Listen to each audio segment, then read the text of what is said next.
Olá, eu sou Emerson Azevedo e trago para você uma entrevista com o teólogo, professor e escritor André Muscoff, que ministrou a vivência Isto é o Meu Corpo, de 18 a 22 de maio em Salvador, com promoção do Sesc, Comunidade de Jesus e Curviana Editora. Muscoff começa fazendo um paralelo entre os principais temas, corporeidade e sexualidade. Professor, seja bem-vindo à nossa entrevista. Obrigado, Emerson. A gente tem trabalhado no campo da teologia, mas também em outras áreas do conhecimento, essas duas temáticas, entendendo corporeidade, em primeiro lugar, como a experiência que cada pessoa tem do seu próprio corpo e entendendo o corpo não apenas como a parte física, mas como o ser humano na sua integralidade. E corporeidade como, essa experiência corporal na sua relação com outras pessoas, com outros corpos, né? Corporeidade como os corpos em relação. E a sexualidade, que de uma certa forma está muito perto desse conceito, mas ela enfoca muito mais a dimensão da construção das relações a partir daquilo que a gente chama de erotismo. Só que erotismo geralmente está associado muito hoje com uma perspectiva de sexo enquanto ato sexual,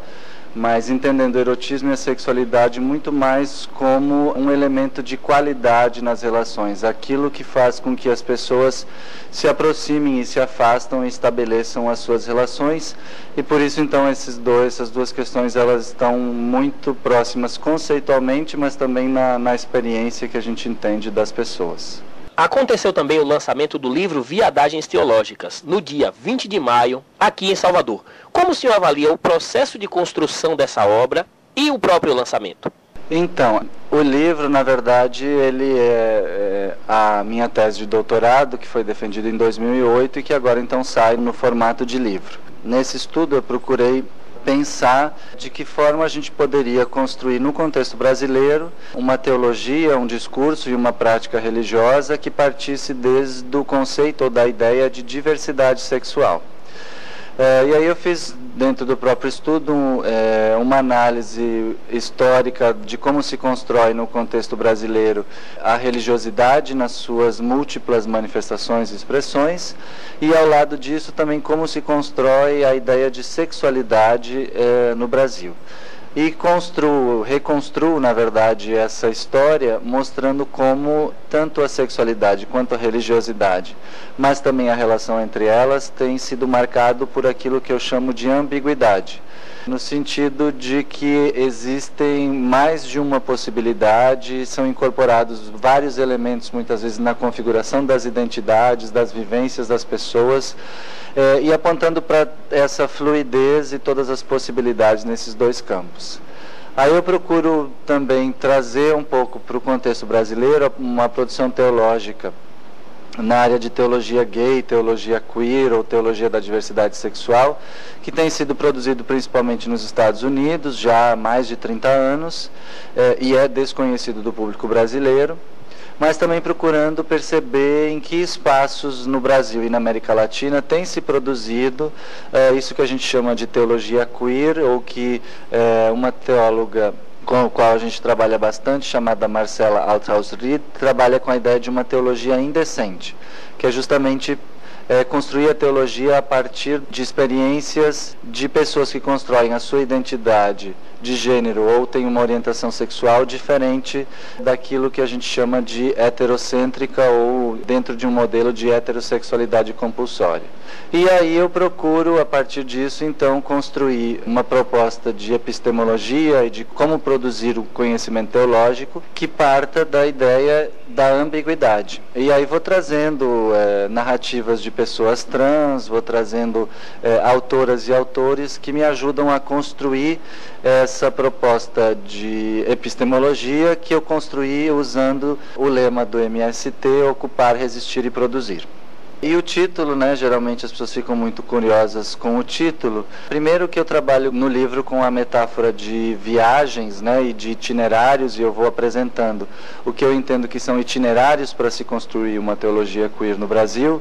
e vou trabalhando com essa metáfora de itinerários, e aí vem a palavra viagens, que no livro é apresentada viagens com o da entre parênteses, então você pode ler viagens e pode ler viadagens. e viadagens, na verdade, como uma forma de resgatar e ressignificar um termo que é usado para falar mal ou para, enfim, insultar,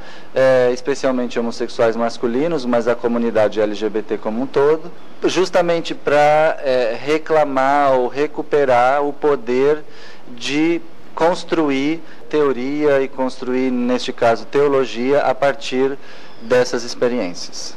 Estamos ouvindo aqui o teólogo, professor e escritor André Muscoff falando aqui sobre corporeidade e sexualidade. No lançamento do livro eu percebi que você falava com muita dor, né, da sua relação com a Igreja Luterana. Se você se sentir à vontade, eu peço que você divida um pouco dessa sua fala com o nosso ouvinte. Então, a relação é claro, com a minha igreja, a igreja onde eu cresci, onde eu aprendi a não ser só uma pessoa de fé, mas onde eu também aprendi a ser teólogo, né, ou pelo menos onde eu construí o meu jeito de fazer teologia, e a igreja também a qual eu continuo pertencendo e continuo sendo membro. Mas as instituições religiosas em geral, especialmente no âmbito cristão, elas têm dificuldades em lidar com temas como esse, porque de fato essas instituições elas estão construídas e estruturadas a partir de um determinado modelo de sexualidade e também de corporeidade que não permite muitas variações. Então você não apenas viver, né, a sua corporeidade, a sua sexualidade fora desse padrão, mas acho que muito mais do que isso, você pensar a teologia e elaborar construções teológicas que fujam desse padrão tendem a provocar reações também por parte das instituições religiosas, e não só das religiosas, né? Eu acho que ainda a gente vive num contexto em que as instituições em geral reagem de uma maneira muito negativa a isso, faz com que você seja confrontado com uma série de situações que, justamente sendo num espaço da sua comunidade de fé, elas deixam marcas e cicatrizes muito profundas. São experiências que eu também vivi na relação com a minha igreja, tanto do ponto de vista do próprio processo de ordenação ao ministério, que eu me preparei para ser pastor da Igreja Luterana, e que por conta dessas questões todas não foi possível, a igreja não permitiu que isso se tornasse realidade. Então são situações como essas, e como eu sempre falo que é também o que mais me incomoda na relação com a própria igreja é o silêncio. E eu acho que, em geral, também as igrejas cristãs têm se negado a fazer o debate, a discussão sobre essas questões e a ouvir as pessoas que constroem uma experiência de vida fora de alguns padrões pré-determinados, mas que também têm mudado ao longo dos anos e ao longo da história. Então essas situações são sempre bastante difíceis, bastante complicadas e provocam sim, deixam marcas e deixam feridas, porque mexem com questões muito profundas da nossa vida. Eu acho que a questão de fé e a própria vivência na comunidade, ela é uma questão muito importante, e quando você se confronta com situações de preconceito e discriminação dentro do próprio contexto de fé, é muito difícil de você administrar, e isso provoca também, enfim, uma série de situações que são difíceis da gente administrar. Qual a avaliação que o senhor faz da relação com esse grupo e das relações estabelecidas aqui em Salvador? Então, eu estou muito feliz, muito satisfeito. Eu tenho já uma história, um número significativo de pessoas desse grupo, de outros encontros, de outras experiências que a gente teve no passado. E justamente esse encontro foi a realização de um projeto que a gente começou a pensar acho que um ano atrás, da possibilidade de a gente ter um espaço, porque geralmente a gente se encontra em congressos, em palestras, é tudo muito rápido, mas a gente ter um espaço efetivamente a gente pudesse partilhar e pudesse conviver, e por isso a gente chamou esse encontro de vivência, né? E de poder juntos ir construindo alguns significados, construir conhecimento, produzir aí reflexões conjuntamente e também através de uma série de dinâmicas e exercícios que pudessem nos provocar. Eu fico sempre muito feliz porque sou sempre muito bem recebido, muito bem acolhido aqui em Salvador, e especialmente por essas pessoas. Satisfeito também com esse encontro pela forma como as pessoas se disponibilizaram, pela forma como as pessoas se envolveram e aceitaram esse convite para a gente conversar, e não só conversar falando, mas conversar efetivamente através de trocas que passam muito por outras dimensões do que só a fala, da gente poder de fato vivenciar determinadas questões e a partir dessa vivência produzir, quem sabe, novos significados e novas perspectivas para a gente continuar construindo, acho que, igrejas cada vez mais acolhedoras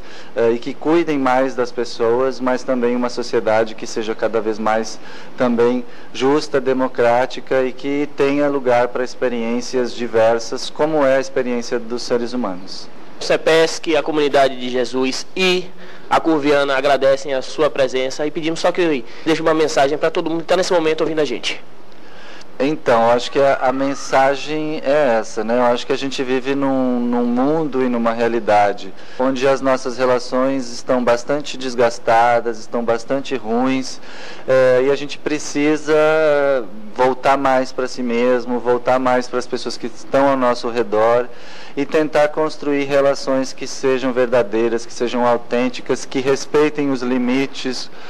de cada pessoa, mas que também, ao mesmo tempo, sejam relações que permitam o crescimento e permitam o avanço e permitam a construção de novos significados e novas relações. Eu acho que é por isso que a gente trabalha, por isso que a gente luta, tentando construir um mundo de relações renovadas, onde as experiências no campo do gênero e da sexualidade sejam respeitadas, e não só respeitadas, mas valorizadas como parte dessa diversidade toda criada por Deus e que às vezes a gente acaba estragando com os nossos preconceitos, as nossas formas de discriminação e violência. Então que a gente possa seguir construindo relações cada vez mais respeitosas e que a gente cuide de nós mesmos, das pessoas que estão ao nosso redor e de todo mundo, porque a gente também depende desse mundo criado para viver e para estabelecer as nossas relações. Obrigado. Eu que agradeço.